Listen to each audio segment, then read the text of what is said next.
again, number 34, Abuelo and the Nieto, focusing on Miami sports. We talk Heat, Dolphins, Panthers, Marlins, you name it, Canes.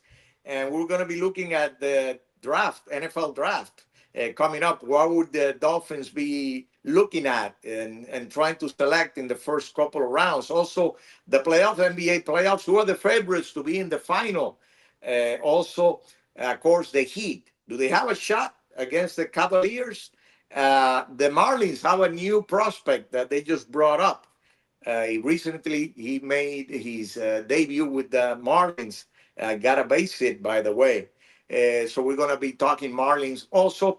But we always associate our podcast, which we are, by the way, in Instagram, YouTube, Facebook, TikTok. Check us out and follow Abuelo and the Nieto. But we associate our podcast with a number. This is number 34, Tyler. And there is a great number 34.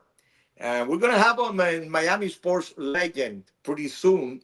We're talking about Ray Allen, won 2 titles in the NBA, one with the Celtics, one with the Miami Heat, one of the greatest three-point shooters of all time. Only 2 guys have more 3 points in the history of the league. He's number 3, Mr. Ray Allen, number 34. But you have another number 34, and this is a special guy, Tyler. I mean, I would put him top 5 players in Dolphins franchise history. Ricky Williams, probably didn't even have to say it. That's who we all think of when we hear 34 down here. And just a tremendous running back, had the best rushing season in franchise history with that 2,000-yard year. He was the NFL's rushing champion that year. Obviously a Heisman Trophy winner before he got to Miami. And, something that I don't think he gets enough credit for, but kind of removing that stigma of marijuana use in the NFL. Very interesting. Not many jobs seem to care about it, but for some reason the NFL was hell-bent on their players not doing that. Meanwhile, feeding them with all types of prescription drugs and, other things like that. And he kind of spearheaded a movement where now these players are allowed to do that and they are allowed to engage in their own recovery processes, if you will. So definitely a legend in many ways, Ricky Williams. Who are the favorites to get to the NBA final? And does the Heat have a shot against the Cavaliers? Well, Tyler, I think the top dog in the West definitely is got to be Oklahoma City. They took care of that first game with Memphis. They basically killed them, or a difference of over 50 points. They look as very strong in all aspects of the game. The only thing is lack of experience, but that would be the only thing that could maybe not let them get to the final. There's other teams that have a shot at beating at the NBA finals and maybe win a title. Of course, the Lakers, even though they didn't start very well against Minnesota, but they have Luka, they have LeBron. They get some more support. LeBron has got to stand out a little more. He's got to be more of a top guy, and not depend so much on Luka. And I think they have a shot. Also, Golden State. The Clippers have looked pretty well against Denver. And if Kawhi Leonard, plays at the level that he played, in particular in that second game of the series, a win by the Clippers, I think they're in a good position. Minnesota, I think, is a team that you look at and you say, well, maybe a long shot, but they have some talented guys, and they started very well against the Lakers. You look at the East, Tyler, it's a two-team race, in my opinion. It's got to be either Boston or the Cavaliers, and I think Boston is going to be the team going to the final, and maybe winning a second championship in a row. I gave an outside shot to maybe the Knicks, Detroit, but I don't think they have enough. With that, looking at the Heat. They can make it interesting. They can make it interesting. Maybe take it to a 6 game. I don't see them winning this series. I don't think they're there yet. They need another horse. And in this first game, they have problems with them. Attacking the paint, and there was really no answer. And Miami's got to find an answer for guys like Mitchell. Inside the paint, because that killed them in that first game. Also, Hero's got to be a guy that you can depend on in the fourth quarter. He was not around as much in the fourth quarter in that first game, and he's got to be there. And he's got to, support the team offensively, and that's something that they were lacking in that first game.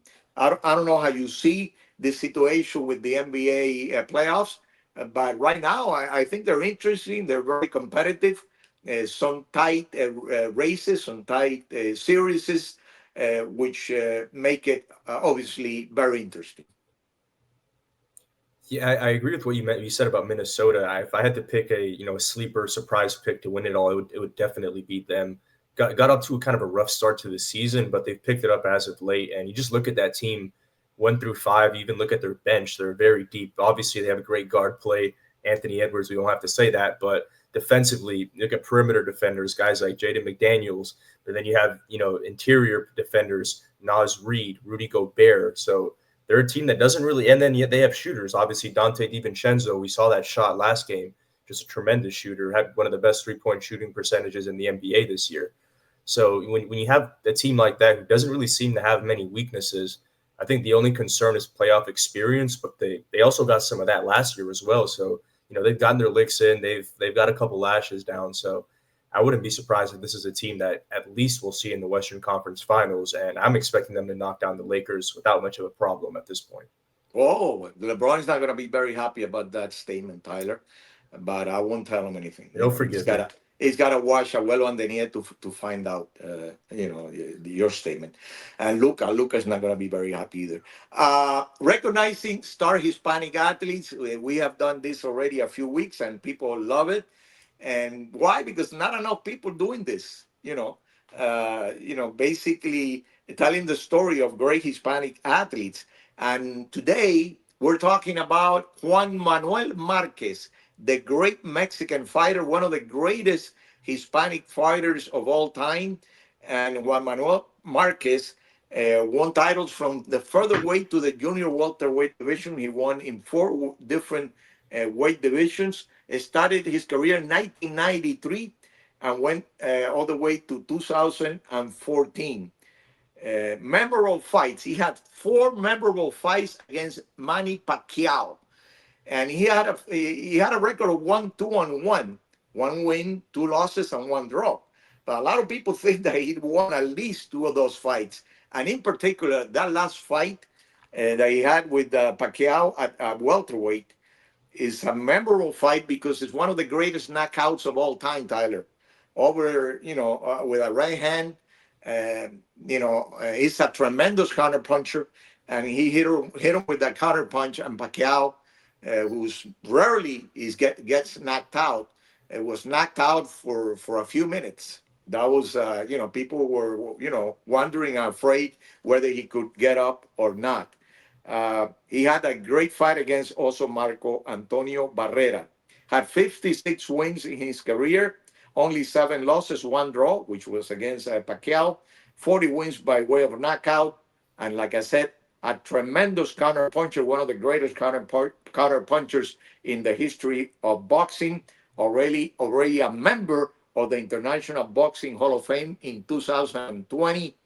Juan Manuel Marquez, a boxing legend and a Hispanic star, definitely. Miami Dolphins, Tyler, we look at the draft, and first couple of rounds is going to be interesting what they do. We talked about already what they need the most. They need help at corner, in particular, in my opinion, defensive line, offensive line, and safeties. And they have to take care of business in the first 4 rounds. I would say the type of players that could be starters for them at those positions. I think that the priority should be corner. And Will Johnson, the guy from Michigan, a lot of people are talking about him as a possibility. Miami's got the 13th pick of the first round. Also, of course, you have Barron, the corner from Texas, also a possibility. Malaki Starks, a safety, also a possibility in the first round. You're looking at offensive lineman, Calvin Banks, the offensive lineman from Texas. Defensive lineman, Walter Nolan, the guy from Mississippi, as a defensive lineman. That's a possibility. All those guys in the first round. And then you look at second round possibilities. I think Xavier Watts, the safety from Notre Dame, that is a possibility. Alfred Collins, the defensive tackle from Texas, and Tui Amos, the corner from Mississippi, is also a possibility in the second round. But in my opinion, within the first four rounds, they have to try to take care of all these positions because those are all positions of need for the team. What would you do, Tyler? How do you see it, and what would you do if you're Miami in the first couple of rounds? Just based off mock drafts, I think you got to factor in availability at this point with the team, kind of a middling team like the Dolphins. Factor in availability versus best player on the board. What does this team need versus there's also certain guys you can't pass up. I think the perfect combination there is Jahdae Barron from Texas. I don't think this team specifically needs a cornerback right away because especially a lot of rookie cornerbacks, that's a hard gap to fill as a young guy. You don't see them come in and be productive right away. I think he's one of those people that can be, though. I think he's one of those hybrid Jalen Ramsey is the ceiling type of guys where he took 800 snaps at nickel, 900 snaps at outside corner, very versatile player who can be used similar to the way Ramsey was, where you're putting him in the box one play, he's in the boundary one play, he's on the wide side of the field the next play.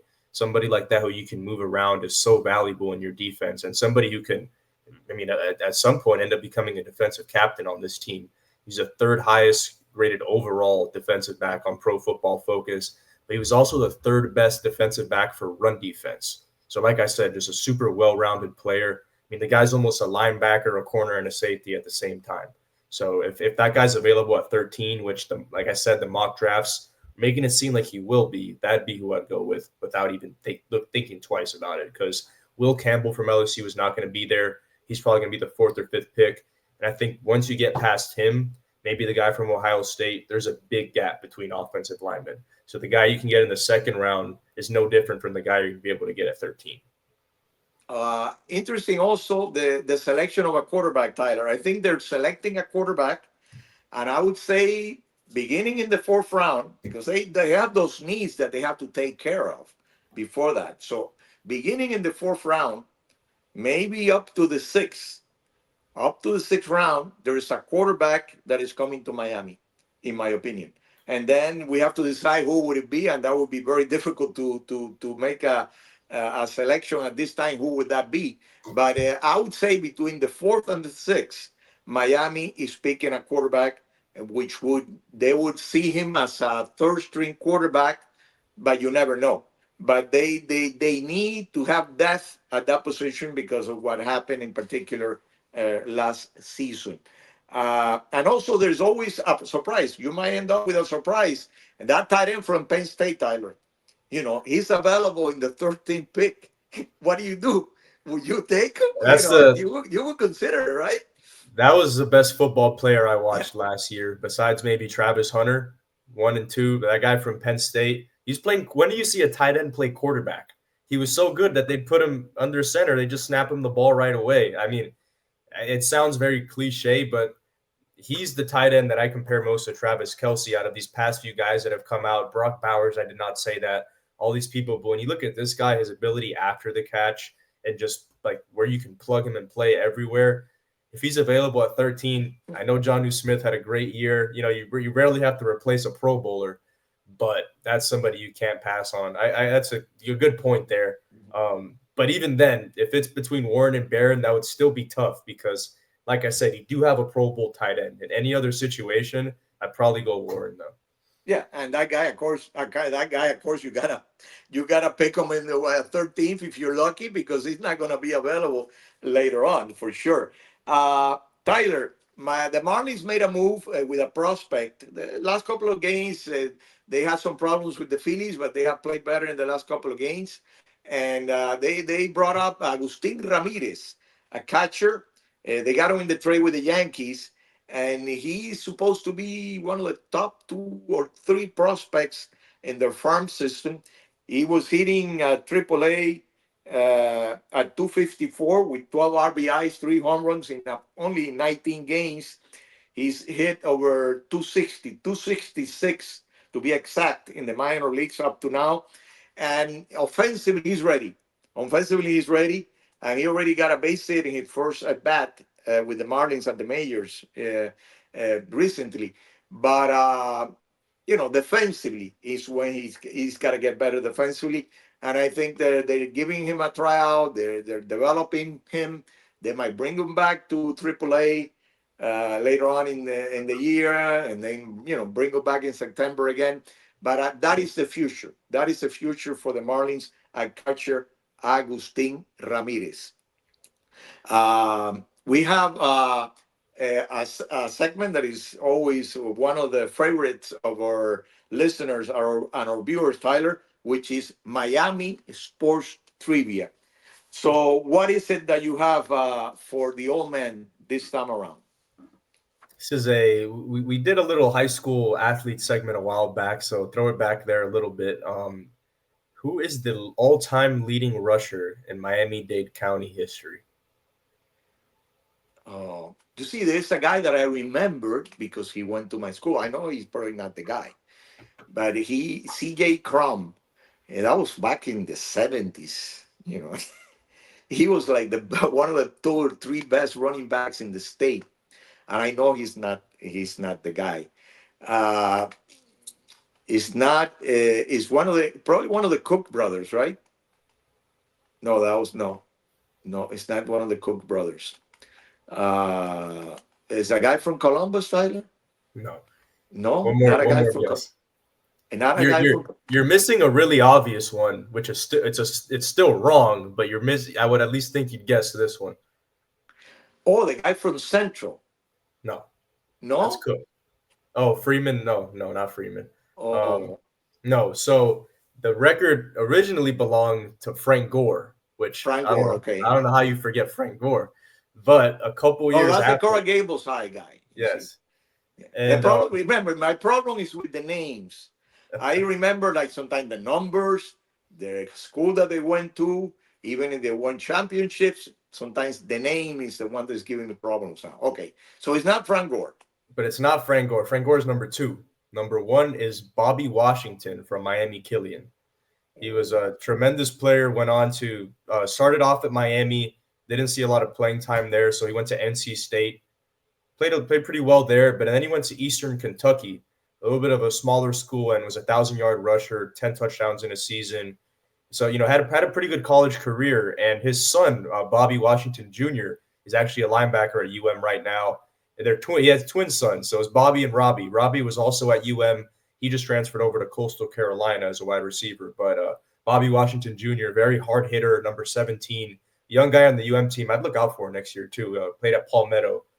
But like I said, Bobby Washington. I didn't expect you to get that one, but I thought I'd get you with the Frank Gore one. Yeah. You thought I was going to go with Frank Gore, but I did not. Transfer portal on right now, by the way. UM is looking at some receivers. Peña is one of the guys that they're looking at. They caught 84 passes, slot receiver. I know you love those slot receivers, Tyler. And if they can get him, that will be a tremendous get for UM. But there's a lot of competition. He says that it's asking a lot of money through NIL, and Penn State is another team that is very much interested.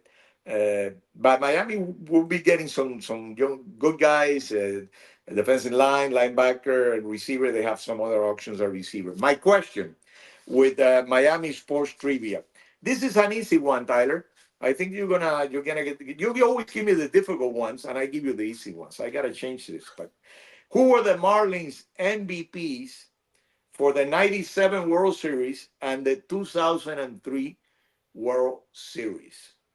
97 and 2003 who were the MVPs for the world title Marlins in those 2 years? All right, 2003 is obviously Josh Beckett. Mr. George Beckett, and the guy from 97 is the most famous one. Livan Hernandez. Livan, of course. Livan, I love you, Miami. Who can forget that? Livan Hernandez from 97, and George Beckett, 2 pictures in 2003, even though in 97 he had a lot of competition, Livan, and some people thought that some other people should have gotten it instead of him. but he was wonderful for that '97 Florida Marlins team in '97. They used to be called the Florida Marlins back then. Tyler, we have done it again. Number 34, Abuelo and the Nieto. But we'll be back next week. Follow us on Facebook, YouTube, you name it. TikTok. We're everywhere. So follow Abuelo and the Nieto. Like Abuelo and the Nieto. Like I always say, arrivederci. Hasta luego.